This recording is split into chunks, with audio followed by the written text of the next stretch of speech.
Dobrý den, dámy a pánové. Vítejte u další lekce intenzivního kurzu češtiny.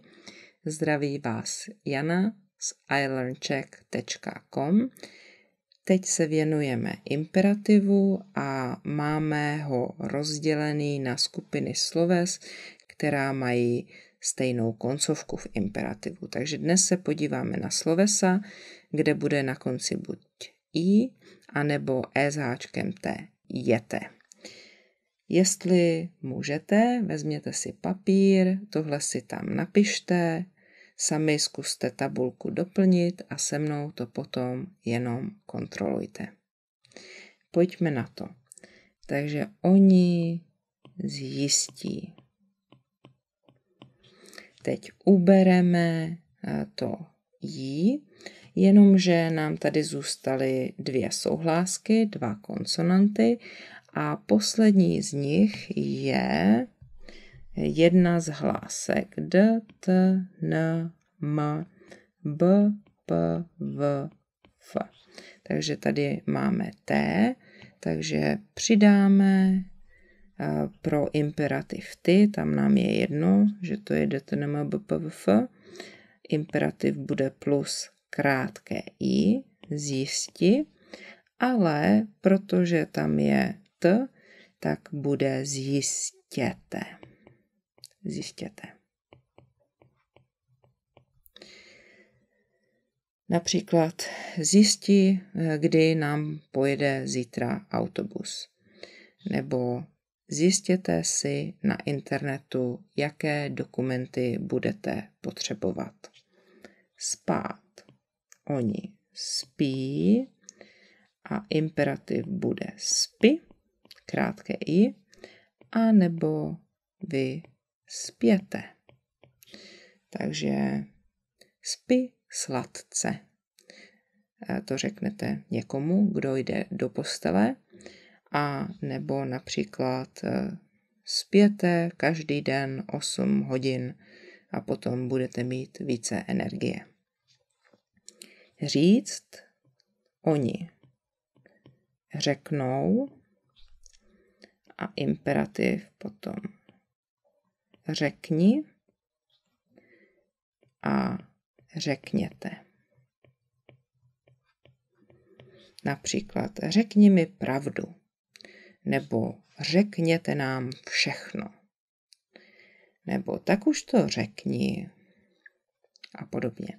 Tak tady jsem dala dohromady číst nebo přečíst, protože ten imperativ je tam stejný. Takže oni přečtou bez ou, přečti nebo čti a přečtěte nebo čtěte. Tak jaký je mezi tím rozdíl? Když použijete to imperfektivní sloveso, to znamená číst, a řeknete čti, tak to znamená, že prostě chcete, aby ten člověk, kterému to říkáte, četl. Takže on čte. Ale jak dlouho bude číst nebo kolik toho přečte, to je otázka. Možná na konci řeknete stop, to stačí. Když řeknete přečti, tak potom musíte přidat informaci přečti co. Například přečti jednu větu, nebo přečti si tu knihu. Takže přečti musí mít co, protože přečti znamená, že přečtete všechno. Tak jo, například přečtěte si instrukce a začněte psát test. Další najít. Oni najdou a imperativ najdi nebo vy najděte. Tak, například rychle najdi tu knihu, kterou jsem ti půjčila, protože ji chci zpátky. Nebo například na lekci najděte si partnera, protože budete pracovat v párech, ve dvojicích. Začít. Oni začnou imperativ. Začni a začněte. Tak například někdo musí něco dělat a vy jste mu řekli, jak to musí udělat a potom řeknete, tak prosím už začni, teď už víš, jak to musí být. A nebo můžete říct na nic, nečekejte, začněte bez nás. Tak, odejít, oni odejdou a bez ou plus i, odejdi a odejděte. No, obvykle by asi člověk více řekl jdi pryč, ale může taky říct odejdi. Takže odejdi, nechci tě tady. A nebo prosím odejděte, musíme tady být sami.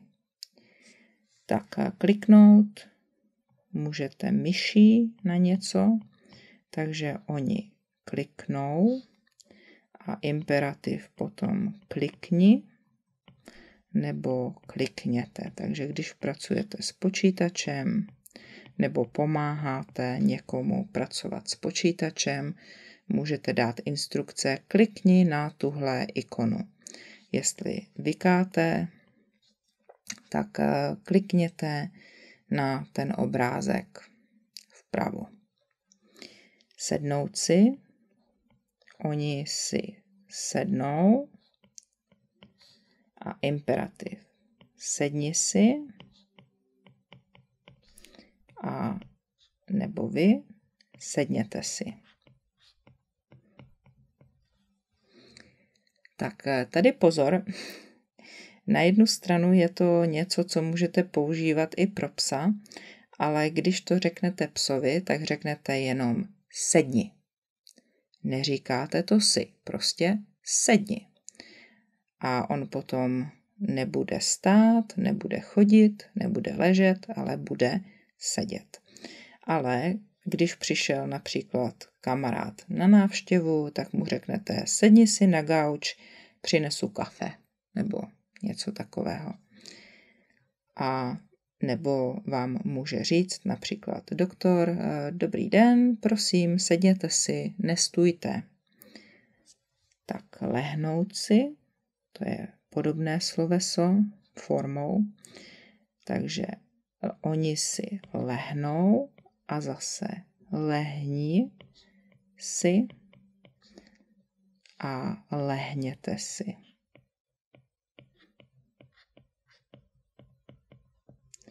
Takže například, jestli jsi unavený, lehni si na chvilku. A když mluvíte na psa, zase to bude bez toho si. Řeknete mu lehni, protože to je kratší ten povel. Takže lehni. A nebo například, nevím, jste na lekci jógy a instruktorka řekne a teď si lehněte na záda nebo lehněte si na břicho. Tak další, svléknout se. Oni se svléknou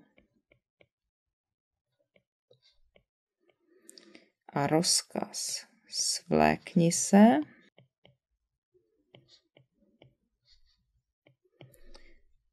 a nebo svlékněte se. Tak svléknout se to znamená sundat oblečení ze sebe. Takže například u doktora můžete slyšet, prosím, svlékněte se a sedněte si tady. A nebo, nevím, například vaše dítě je mokré a vy nechcete, aby bylo nemocné, tak řeknete, rychle se svlékni a vezmi si suché oblečení. Tak další sloveso je vypnout, takže oni vypnou a imperativ potom je vypni a vypněte.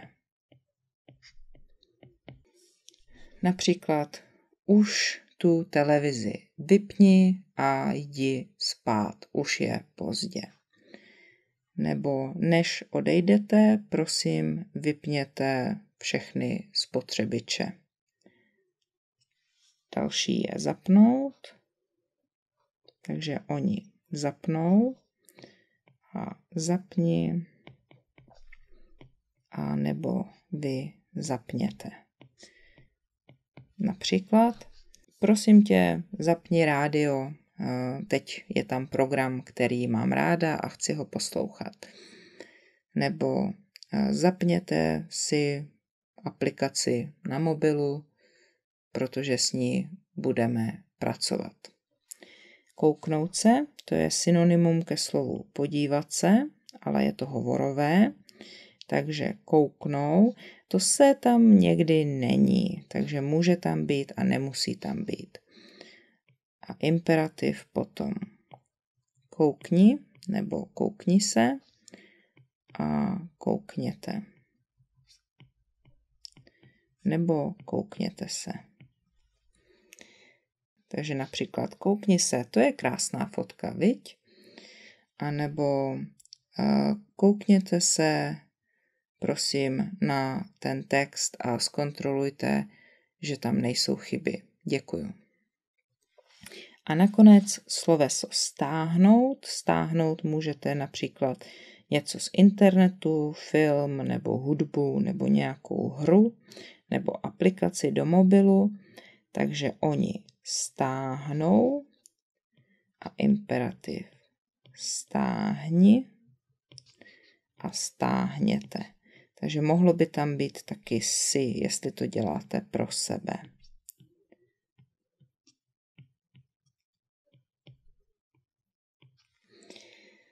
Takže například stáhni si moji aplikaci, říkám kamarádovi, jmenuje se iLearnCheck App a můžeš ji najít na Google Play a nebo na App Store.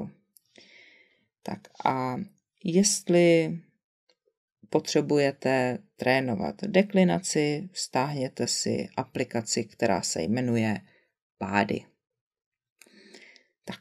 Takže tohle byla frekventovaná častá slovesa, která mají v imperativu na konci i pro ty, anebo jete pro vy. Další video bude o slovesech, která nemají ten háček. Těch sloves není tak mnoho jako těchto. Jestli se vám tohle video líbilo, prosím dejte like, sdílejte, přihlaste se k odběru novinek na mém kanálu a budu moc ráda, když mě podpoříte přes Super Thanks pod videem a nebo se stanete mými patrony na Patreonu, moc mi to pomůže. Hezký den, nashledanou.